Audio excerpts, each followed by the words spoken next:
ఎక్స్పోజింగ్కి summer అయితే సంస్కారానికి winter అనమాట. మరి రైనీ సీజన్ దేనికి? ఇది ఒక చిన్న డౌట్ గైస్, మీకు తెలిస్తే నాకు కామెంట్ చేసి చెప్పండి. అండ్ నేను ఒక చెప్పాలనుకుంటున్నాను. ఫస్ట్ మూతి, తర్వాత బాడీ, తర్వాత కాళ్ళు చేతులు అన్నీ పగులుతాయి అనమాట. ఎందుకంటే ఇది వింటర్ కనుక.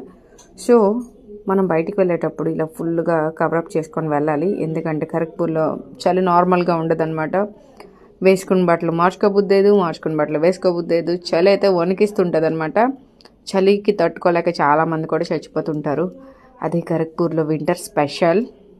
ఇంత చలికాలంలో మనం ఏదైనా వేడి వేడిగా తింటుంటే మాటలు లేవన్నమాట. ఎందుకంటే సూపర్ అనిపిస్తుంది. ఈ వింటర్ సీజన్లో ఇలాగ స్ట్రీట్ ఫుడ్స్ ఎంత బాగా సేల్ అవుతాయంటే అక్కడ మాలాంటి వాళ్ళే కుప్పలు కుప్పలుగా ఉంటారు క్యూలు కట్టి. మరి అంత చలి గాయస్, తట్టుకోలేనంత చలి. Happy winter.